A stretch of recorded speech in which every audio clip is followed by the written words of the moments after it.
Yeah, well, there's a couple of days more left, and yeah, it's an interesting process, like across these films, and been a lot of learning many things.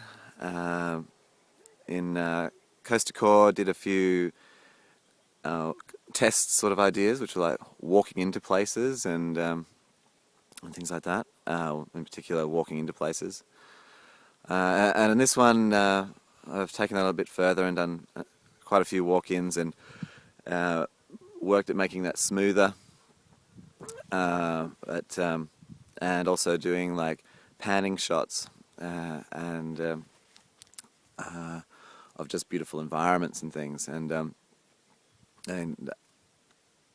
along the way, I've learned like about using different kinds of technology. Added some things to the kit. Been focusing on things like the battery and being able to extend that and so forth. But there's definitely some more bits of kit that you want to get. Like I think the next two things that I really want are a motorized head that you can set like with a stepper motor, so it just automatically does the pan for you, or 360 or something like that. Because sitting there for timer and then adjusting it and things like, they're going to look good. There's some, because the scenes are so beautiful, but I think that they'd be a whole lot better. And being able to set something for like 2 hours to just cruise off and just pan very peacefully all around by itself is it would be very handy. And the other thing I really want to get is and is called a Steadicam Merlin, and with vest, so it's like a vest kit and a Steadicam ring, but one that's designed for like SLRs and like smaller cameras, because then those sort of walking shots and walking time lapses and things will look a whole lot smoother. They're not going to be doing this so much, which is, while artistic, is a little bit disconcerting to the viewer, I think, but a little bit to me at least, anyway. Yeah, so I think those two. I think we've got battery like way sorted out. I don't really need a better camera.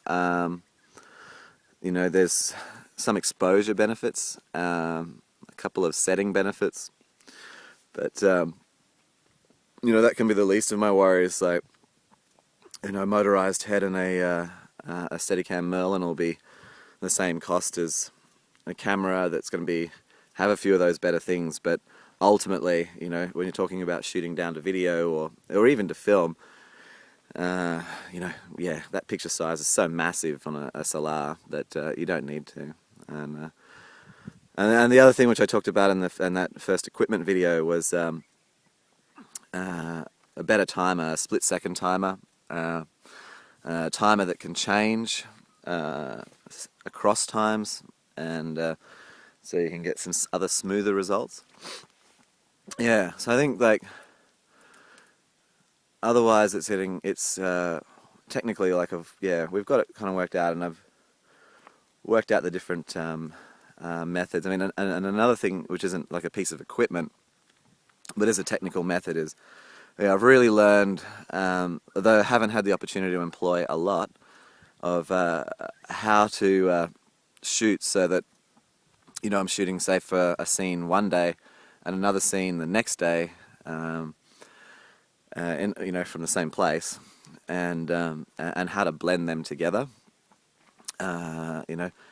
what time and how to shoot those kinds of things so that you can create the impression of a continuous story without actually having to do it, and that's probably my, some discussions and some ideas of some future ones that we'll be doing, and then this journey in particular as well. Like, the last three have been very destination driven. We had to get to Coolum by a certain time, or I had to get back to Alice Springs by a certain time, and now we have to get to Perth.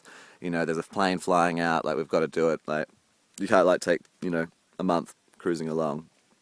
And but as I say, yeah, in particular with this one, you know, there was places like down in Port Lincoln, and I wanted to be there a lot longer, like, you know, and like the national park there was, you know, we saw one view at sunset, you know, that view would be beautiful all day, or but, you know, the east coast of that national park, or there's a beach to the northeast of Cathedral Rocks wind station there, wind farm, Coffin Bay National Park, and then Penong. Oh my gosh, you know, like yeah, we shot a beautiful jetty, you know, and that was like a really beautiful place and with beautiful people, and but you know, just over just over the little cliff there was Cactus Bay, which is, you know, a spectacular surfing beach, and there were pink lakes, and you know, and the people there, like Maddie and that, were saying that you know, there's beautiful sunsets like from like a friend's property and things, and so yeah, having learned how to like merge together different days and things and times, so you don't get that sort of time lapse film thing where you've got here's a scene, but you've got here's a story, which takes you from thing to thing, and you get a sense of that place and space, and how it connects together, which is really important for what we're doing.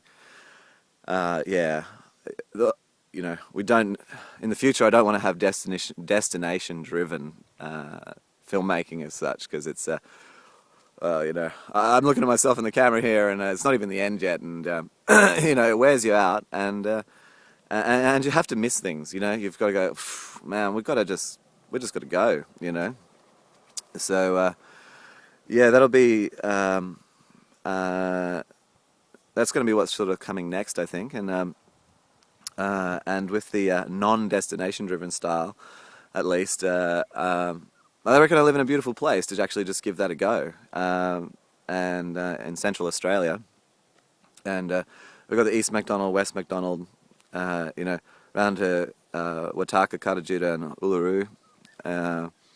You know, there's a whole range of beautiful places out there, and you know, I know how to link them together and everything, and so you know, do the drive sections and so forth. So I think yeah, that I'm going to do a practice of this sort of non-destination driven out in Central Australia, and do a collection of shots over time that yeah, in the final film won't look like they so much are, you know.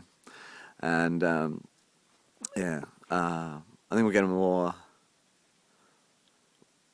more whole result, you know, the time to talk to locals and find out all the beautiful places of something, you know, of a place, and then work out how to relate them together. And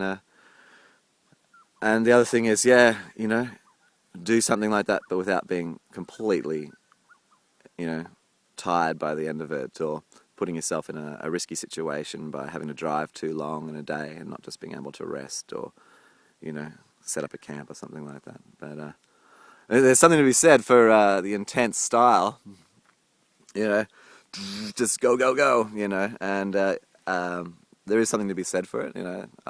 I'm kind of like that a bit, you know. But yeah, I think from a quality perspective and a safety and health perspective, yeah, we can do better, and yeah, we can spend more time in places and just hang out and for a little bit, you know, like 3 days or 4 days, and really capture a lot more of a place, you know. Yeah, all right. The sun's kind of up now, and I reckon it's time to do that shower and feed thing I was talking about a while ago. Thank you very much for you know, watching these things and seeing Australia. You know, really grateful that you find an interest in it. Thanks very much.